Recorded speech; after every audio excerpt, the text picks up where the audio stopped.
Sliding into your screen is not just any coffee bag. It's a Roastar coffee bag. No need thousands. Personalized just 25 in Roastar's Design Lab. No design experience needed. Choose a pattern, add your logo and text, or create something memorable with AI.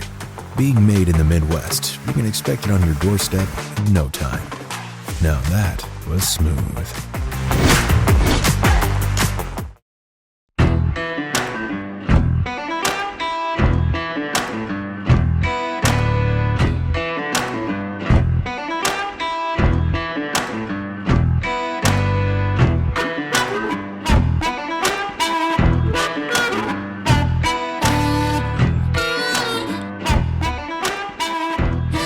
I read in to the show, and whenever you're ready, I'll get started.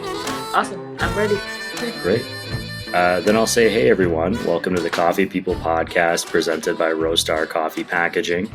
A big thanks to them for supporting not only this show, but businesses of all sizes. I'm your host, Ryan Wolt. Welcome, and thank you for being here today. It's the first episode of season 15. You can find the Coffee People podcast on any of the major platforms and YouTube. Subscribe to our recently revamped newsletter at coffeepeoplepodcast.com. We're here virtually today with the founder of Paul John Caffeine Coffee, Shonali Paul. Check out pauljohncaffeine.com while you're listening today. Shonali, welcome to Coffee People. Thank you, Ryan. Thank you for having me. I'm very excited to dive into it. I'm excited you're here for this first episode. I'm on the road, traveling a little bit, so this is a little bit chaotic, but it's kind of a 15 season. That's incredible. It's kind of exciting. It's when I said it out loud there, I kind of had this is cool. Like we've been doing this for a while, and I want to kind of use that as a prompt to go back in time and kind of find out.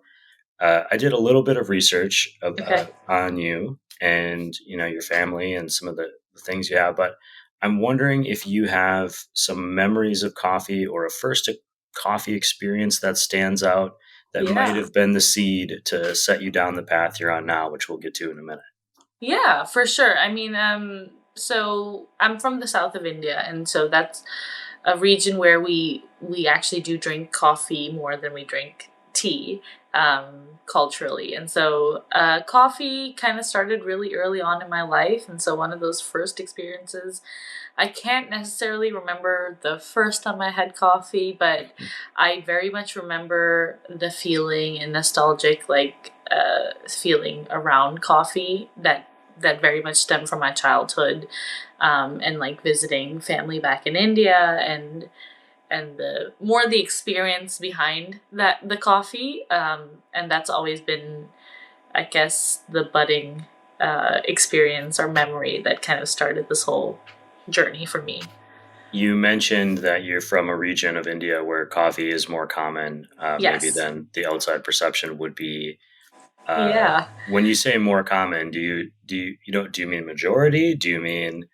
Or is it just that it's available more than it might be somewhere else? So we have a coffee growing region in India, and that's like on the Western Ghats, which is a mountainous region in the south. And so there are certain states which are predominantly in the south, Karnataka, Kerala, Tamil Nadu, which are 3 states all in that belt. And most of India's coffee is grown there. And specifically Karnataka, the state of Karnataka, where I grew up in. So that being where most of coffee is grown in India, the people drink that predominantly. Not to say that in chai is not consumed, it is, but the majority, I think, do drink coffee more so in the South than they do tea, like we see or know of in the rest of the world. For anyone listening or watching, I'm going to have a map on our newsletter that people can find and kind of refer to as we go. You mentioned kind of that region of coffee growing in India, where you grew up. Yeah. I believe you source coffee primarily from that area too. Correct. And for your company, Paul John. Is it just to stay connected to that world? Is it, what was the motivation? Did you find that coffee to be the thing that you felt best represented what you were trying to do, or what's the motivation Yeah. there? So just like a little bit of a backstory, I guess, more so on how I kind of got into the Yeah. business. So my grandfather had some estates in Coorg, which is a region on that coffee growing belt. Majority of coffee grows from there.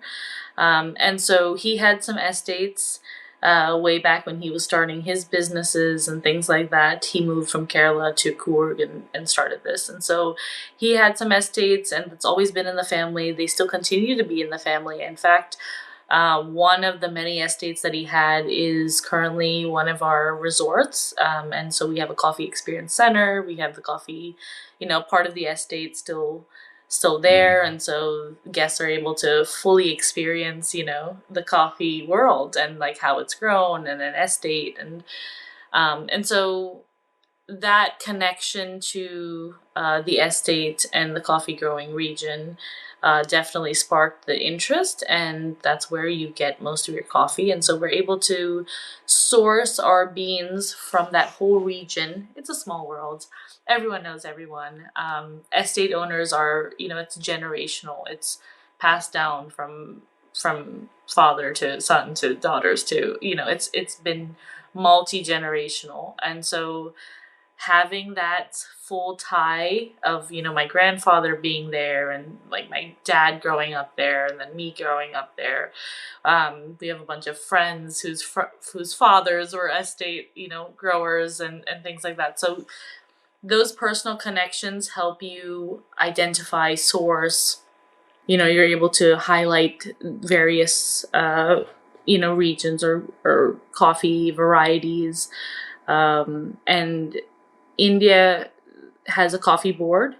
And so that coffee board highly regulated coffee in the past. In the recent years, they have made that less strenuous, but you still need a coffee board license to export coffee from India. And so it's not as easy and simple without having those connections and just people that and my grandfather really laying down that foundation to help me be able to very smoothly source coffee from India. Sure. You mentioned both your father and your grandfather and family connections. Yeah. I know they have a business background. We're not here to talk about them, but what made you think, I want to follow down into that world? I want to start a business of my own, or I want to be part of one. Yeah. Believe you went and got your MBA Yes. as well. I mean, what made you think this is something that I'm motivated by or inspires me to do it? What was your origin in that way? um, I truly believe that in India, entrepreneurship is so you see it so commonly. Not just my parent, I mean my grandfather and father and family, but just in general, that entrepreneurial spirit is very much there, present in India, and it never really crossed my mind to go work for a company. To be very honest, it was always the plan to start something, to build something from scratch. And I think I was blessed enough to never have to worry about that, and to always have that as a thought, that I would just start my own business. But I truly believe that I've seen, my grandfather, my uncles, my aunts, my mom, dad, everybody kind of start something, and do something on their own, that I've been able to kind of learn from their experiences, and kind of always have that thought process growing up. And so I kind of did what I needed to do to best prepare myself for that Sure. plan, I guess. Um, your website, which I mentioned here at the top, I'll say it again, pauljohncaffeine.com. One Yeah. of the comments on it is that you're a woman in minority-owned business, Yep. minority-owned in the United States. Yes. But you do business, I believe, correct me if I'm wrong, but here, but also around the world or in India, not just focused on one market.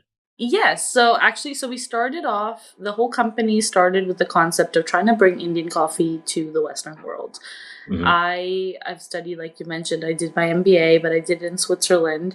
I did my undergrad here, UMass Amherst. And so every time I traveled and like moved away from home, I would actually bring like my South Indian filter and the coffee and brew it with, with the filter. And so I never found quality coffee here in the US, and that's why I kind of started the company. And so we started it here in the US with that intention of bringing quality specialty, specialty grade coffee to the US and kind of highlighting the Indian origin. And so recently, though, we've gone back to India and we've started operations in India as well. And like I had mentioned, we have a hotel in Coorg, which is one of my grandfather's previous estates when he was alive. Um, and so we have a whole coffee experience center, and that's where our roastery is set up. And that's where we kind of have our base of operations for India. And so it gives you a full rounded, experience if you were to go there and kind of see how the whole thing works and from start to finish. The so I hate that this is like the day that we're talking, but uh, just yesterday, the United States put a big tariff on products from India. Yep. Kind of just swept up everything, Yep. thing, and took 50%. It's a huge thing. It is. I can't expect that you have I know you've probably been planning for these sorts of things as the world has been a little bit unstable recently, Yes. in the business world in particular. How how do you handle the emotion of seeing the news actually come to fruition? And Yeah. and do you have an idea of how this is going to impact your business, here or elsewhere? Or this is a bigger question than it probably should be, but as you're looking forward. Yeah. Um, so yeah, this year has been very what's the word? It's been very unsure. We're not totally sure about like how many things would have been. The tariff, specifically the 50% tariff that is, in effect Mhm. from now on, is that my personal opinion is that it will come down. um or I'm very optimally hoping for it, but like you said, we do prepare for these things. India has like a once a year picking season, and so the last year I had brought in a large amount of coffee. We have a large volume stored in Miami already from the last year. We take that gamble of buying a large quantity and keeping it, one, in the hope that your business does well and you just have to bring in more coffee, and two, in the hope that when the fluctuation in prices and things like that happen, you're able to kind of give yourself time to think about it. And I think, especially in today's business world, that jump scare of like suddenly just buying something and bringing it over just in a rush because you don't have product is kind of where I think businesses kind of have to think preemptively, bring in a larger quantity, take that risk, just to kind of give yourself time to fully think about what the next step is, or even give time for this to change. Because Mhm. we have seen in the past that these tariffs are not necessarily set in stone. They keep changing, they keep fluctuating. There's a good chance it goes up, but there's also Sure. a good chance that it goes down.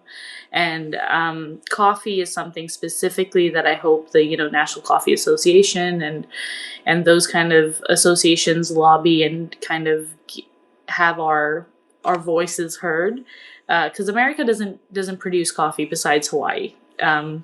And we are a large consuming country of coffee, and so we have to get the coffee. And for a product that we can't produce here, it's not possible. It's just not possible. So I'm hoping that those are things that change that stands, and something is done, because Brazil has 50% tariff as well, and that really has changed that coffee price drastically, because they produce the most amount of coffee in the world, and so any little change to Brazil's price changes everybody else's price.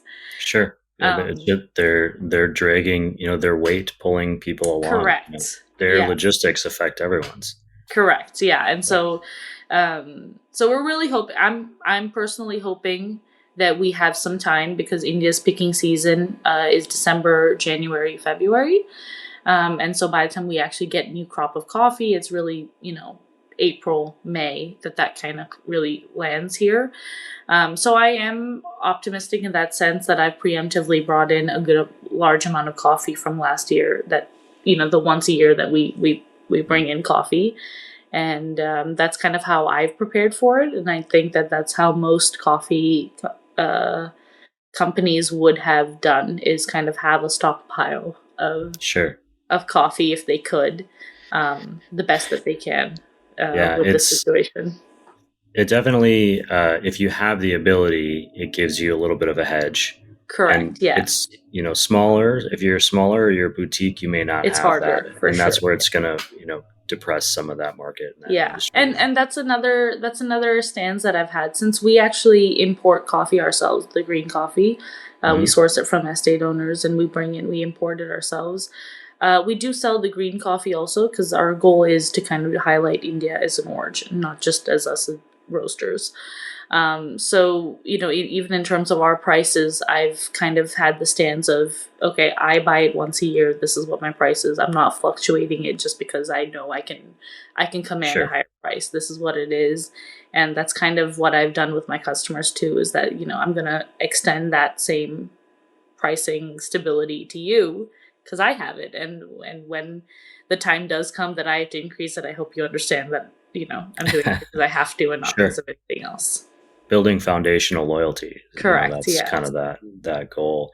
I Yeah. want to talk and get a better understanding of Paul John in the United States. Who are your customers? Where are people finding and trying and drinking Indian coffee? Yeah. So I think it's very, very early on. Again, the Indian coffee aspect is something that I spend a lot of time trying to educate, in a sense of like trying to explain what it is, explain what it means. I can't tell you how many times I have had to explain that it's not something that is added. It's not like we add masala to the chai or the coffee that makes it Indian coffee, but rather it's the origin of where the coffee is grown. I mean, we could try though, right? Yeah, you could definitely make a latte that has certain things, and we do actually have a blend that blends chicory with coffee. Okay. But the concept of trying to explain to them that it's not like we've added spices to it, and so I think that our customers would be someone interested in trying various different origins, trying specialty coffee from different regions with various flavor profiles, and kind of just, exploring. And I think more coffee enthusiasts is our target market because they're willing to try something new and different, and kind of give us a chance. So there's an education process that people recognize India as an origin as opposed to more traditional flavors they Yes. might see on their shelf.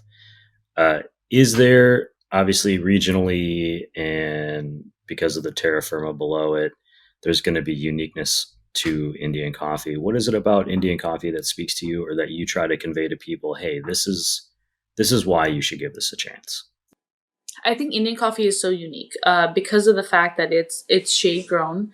It's something that was grown. The plantations, if you see it, it's just absolutely incredible. It's like up in the mountains, fully canopied over by silver oak trees, and every estate is small estate holdings. Majority of estates in India are small estate holdings, and which means that they take a lot of pride, care, and effort into maintaining that estate because that's their livelihood, and so ecologically, they fully maintain. Sorry, I'm trying to find the words, but they are able to grow coffee in the most natural sense. And I don't know how better to explain that unless you see like an image. And we have some images of estates, but it's very different from Brazil and Colombia, where it's more like an agricultural concept where they have rows and rows of coffee plants. It's all picked by machines. It's very, very industrial. Whereas in India, it's handpicked. You have pickers they have a gunny sack bag on their back. They go out in the morning. They have to hand pick out these cherries that are ripe, which allows for them to be picking the ripe cherries and not the unripe ones, letting the unripe ones stay on the plant longer. So they do a couple rounds of picking. So you're getting the best quality from that plant. And so it's very unique. They even grow other plants in the estate. So you'll have oranges, avocados, papayas, pepper, cardamom, all grown within the same estate. Because they have to maximize that square footage, right? And so. Sure. So that infused in the soil, it's all very, I think it's very unique, and you can really highlight those different flavor profiles in a coffee, depending on, of course, the processing and the roast times. But yeah, I think it's very unique and highly diversified. So you're able to really play around with just one region. You're able to get so many different flavor profiles from that. Sure. And I'd point out just something I have learned in the past, but shade grown coffee, also traditionally a bird friendly coffee, which is always kind of a good thing. Yeah. Not just personal to me. birds, not just birds. When you tear down the trees and the plants, the natural foliage of the area, the elephants, the bison, all of those animals that are so used to the nature, they get fully confused as to where they're going when they don't see a marking or they don't see, what they're used to seeing. And so that's another thing that a lot of the estate owners are very aware of and understand, that they are the tenants of the land and not the owners of the land. And they try very hard to make sure that they keep it as untouched while still making their livelihood, but not, fully controlling the environment to the point that you're causing harm to, the natural inhabitants of it. I love that. Working in harmony with the land instead of against it. You're not, it's also a longer term thinking as opposed to stripping the land and then having to move on or provide a lesser product. Correct. Every year. Yeah. And it's very sustainable that way. They're able to pass the same estate down from generation to generation that way. And practices that their grandparents have told them, and it's still working today. So this show, as I mentioned at the top, is presented by Roastar Coffee Packaging. They've been incredibly supportive of the show and our efforts to share stories. Am I mistaken in thinking your packages are from Roastar? Okay, I thought so. But I didn't want to. I didn't want to say it without, and then it not be right.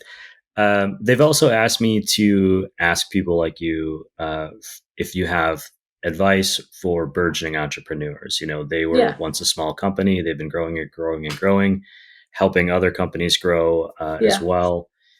Lots of small businesses are family businesses. So if a young family came to you, or a husband and wife, or whatever it was, said, we want to start a business together, what advice would you offer them? Yeah. When you say start a business together, you mean with themselves, just start something? Yeah, a small, it doesn't have to be, they don't necessarily have to start it. I guess I would say as like a partnership, but just a small business. Like, we're going to step away from the corporate world or our other job. Yeah. Give it a go to do it on our own. I think maybe that's more of the value there. It's like, I'm going to go try it on my own. What would you say? Because you've been through it, you're in it, but you've been through that first wave of it. Yeah. Honestly, I think that the best advice I could give somebody is kind of get as much knowledge as you can from other entrepreneurs like this, and learning. I had Mike Ebert, who helped me kind of formulate a lot of things. Companies like Roastar that really helped. So those are little tidbits that you kind of learn. And I think that the advice would be to kind of gain as much information as you can before you really start. You're never going to know everything. But kind of having some arsenal in your backpack definitely helps you look in the right direction. And I think that focusing on the product is very important. I think focus on the quality of the product, and the rest kind of follow. When you're proud of your product, you'll be able to talk about it better. You'll be able to market it better, and you won't have to worry about things like returning customers. It's more acquiring new customers, and that's something that can be done. And so long as your product is good and you can stand by your product, I think that will change your perspective of your business as well. You're more proud of it. You're more confident in shooting your shot when you're proud of your product. So I think that's also a really important aspect, is just being pretty proud of what you are offering. Sorry, I'm laughing a little bit just because of my own imposter syndrome anxiety. And so like to say that I've done 15 seasons of this show is kind of like, I do have this experience. I should kind of know what I'm doing now. We'll get there eventually. Oh, yeah. Your packaging from Rostar, I'm wondering, how do you decide what to share, what to tell? How does it tell the story of what you do in a way that, and I think this is a real challenge because I always want to include all the information about everything. But how do you do it in a way that is like appealing to the customer but not overwhelming? Yeah. Well, one thing why I really like Rostar is that they have really low MOQs, which because when you're starting a business and you're starting that packaging, your packaging evolves so many times. Like the number of iterations, and it's small iterations. It's like a full stop at the end of a paragraph or a line spacing that you want to change. And having those low MOQs really has allowed me to specifically keep kind of adding on and taking off what I thought was important or what has done well and what hasn't done well. And I think that you kind of learn that fine line of too much information and not enough information when you kind of make those iterations in real time almost. But I do think that I like to make things as clear, like when it comes to coffee.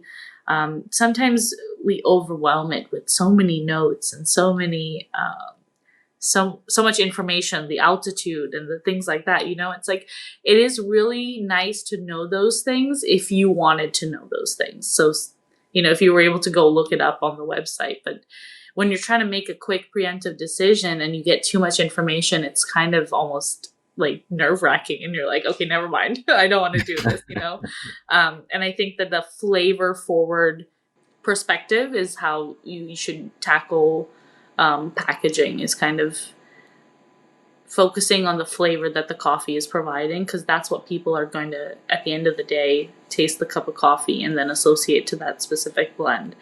Sure. And then the rest of it kind of calling out, things like women owned and shade grown, those kind of things people love to know and see if it's there, right? And so fine line between too much information and not enough information, I guess.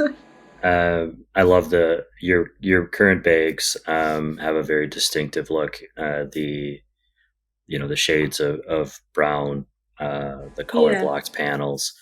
They're very easy to like take all that information in, I feel. So thank you. Appreciate that. I need to make sure that I'm the name Paul John, obviously your last name Paul. Yes. How does that relate? What does it mean? Where does it come from? Why decide to say I'm going to put that on the bag? Yeah. So my dad's name is Paul John. And he named his first business after his dad. And so I wanted to name my first business after my dad. We do also have a Paul John Indian single malt. And so kind of we wanted to, it's the same concept of kind of highlighting India as an origin. It's not something you think of that comes from India, single malt. But I will say I think we have very good single malts as well. And so it was the same concept and the same kind of educational backing that we were trying to do in the Western world of, highlighting India as an origin. And so all of that tied together, I just thought it would be a good idea to kind of have it under that family name of Paul John, and kind of with the same objective of highlighting, you know, India and the products that come from India, I guess. What comes next? What's the future hold for Paul John Caffeine and for you? Yeah. Well, you never know, but I would really like to see our bags of coffee more widespread. Our goal is to really get into retail outlets, more mainstream, and kind of highlighting. And like I said, we started the company with the objective of really highlighting Indian origin coffee, and I think that's where I would like to see it more mainstream, kind of have people know that India is not just chai, or tea is also coffee. And I think that's the future goal, is to kind of have maybe Paul John associated with that concept of Indian coffee in the Western world. You mentioned this earlier, and it just came back to me about your green coffee customers. Yeah. And we're talking about Roastar and how they're working with different company sizes. Do you work with small roasters, big roasters, anywhere in between? Is there a limit? Yeah. Someone's listening to this going, I'd really like to try this. Yeah, no, we work with all different sizes.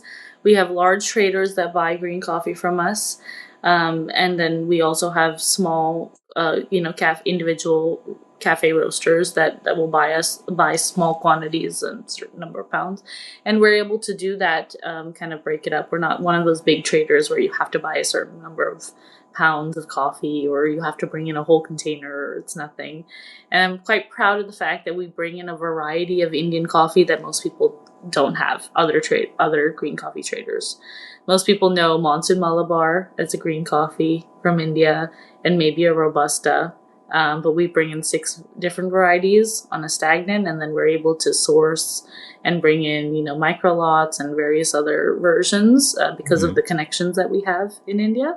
And so yeah, we can work with small, big, medium, any size. Okay, we'll make sure that we've got all these links in the show notes and let people connect with you. Appreciate that, yeah. Absolutely. Did I miss anything that you really wanted people to know today? No, I think we kind of covered it. I kind of love talking about the Indian coffee and the aspect of it, so we covered everything. Well, and I'm excited that you gave me a new reason, not just the only one, but a new reason to come to India, which is to try that single malt with you. Oh, yes. Because I don't think it's... the malt here in the U.S. too. It's available in Total Wines.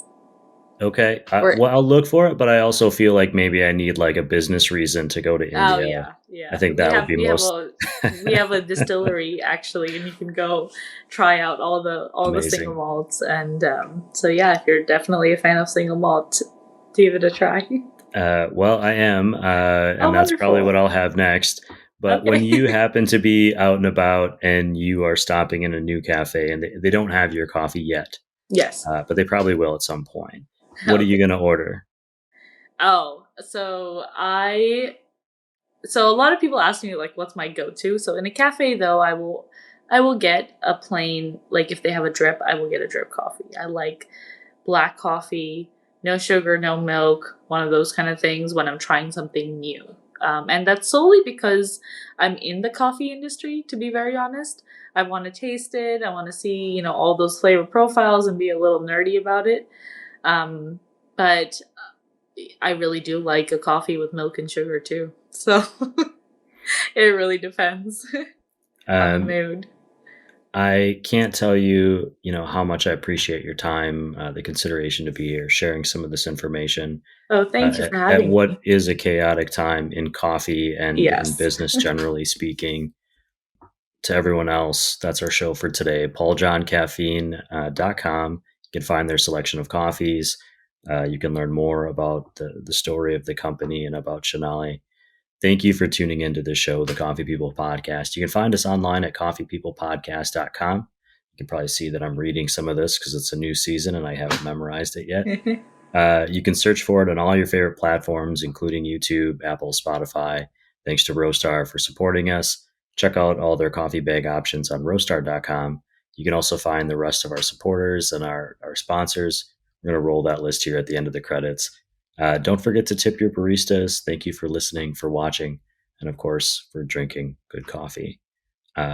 Shonali, thank you so much. Thank you so much, Ryan, for having me. I appreciate it. I hope that was all right. Pretty Yeah, easy peasy. it was. I was so aware of the lawnmower, and I knew that was going to happen. Just being on like.